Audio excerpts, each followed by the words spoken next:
Guys good morning. बेगुनटाके केटे निलाम, बेगुन भाजा करब। बेगुन भाजा करब अल्प तेल दिए, देखबेन आपनारा केमन लागे, रुटी दिए खाबो। बेगुनटा केटे रेखेछिलाम, देखिएछिलाम बेगुनटा भाजा करब। নুন হলুদ মাখো, নুন দিলাম 1 চামচ আর একটু দিলাম, আপনারা স্বাদ অনুসারে দেবেন।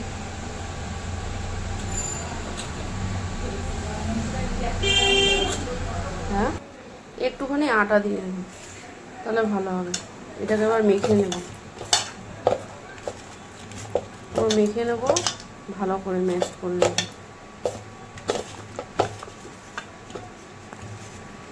তেলটা গরম হচ্ছে বেগুন ভাজবো বলে।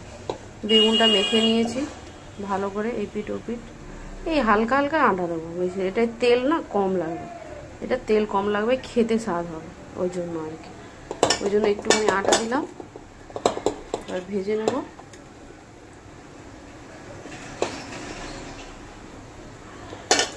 তেলটা গরম হয়ে গেছে, দিয়ে দিলাম গাছ।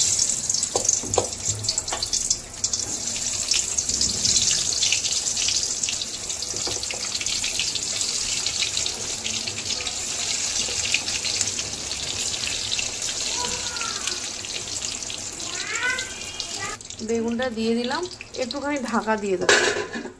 ঢাকা দিয়ে দিলাম, একটুখানি হাতে জল নিয়ে চারুপাশে দিয়ে দেবেন, তাহলে কি হবে, তেলটা না কম লাগবে, একদম তেলটা কম লাগবে। তুলে বেগুনটাকে উল্টে দেবো, এদিক হয়ে গেছে লাল, এদিক লাল।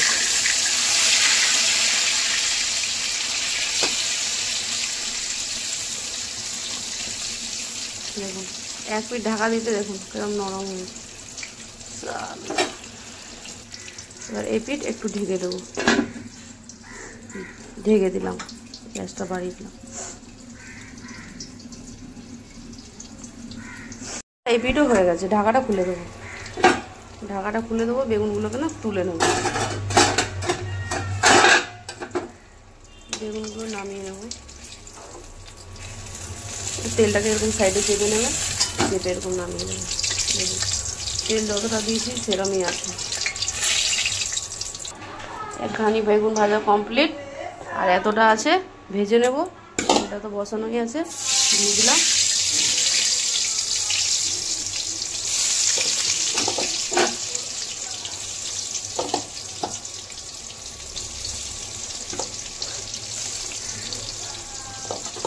আজকে আমাদের নিরামিষ তো, ওই জন্য ঝিঙা আলু পোস্ত হবে, বেগুন ভাজা আর ডাল হচ্ছে, টমেটো দিয়ে ডাল।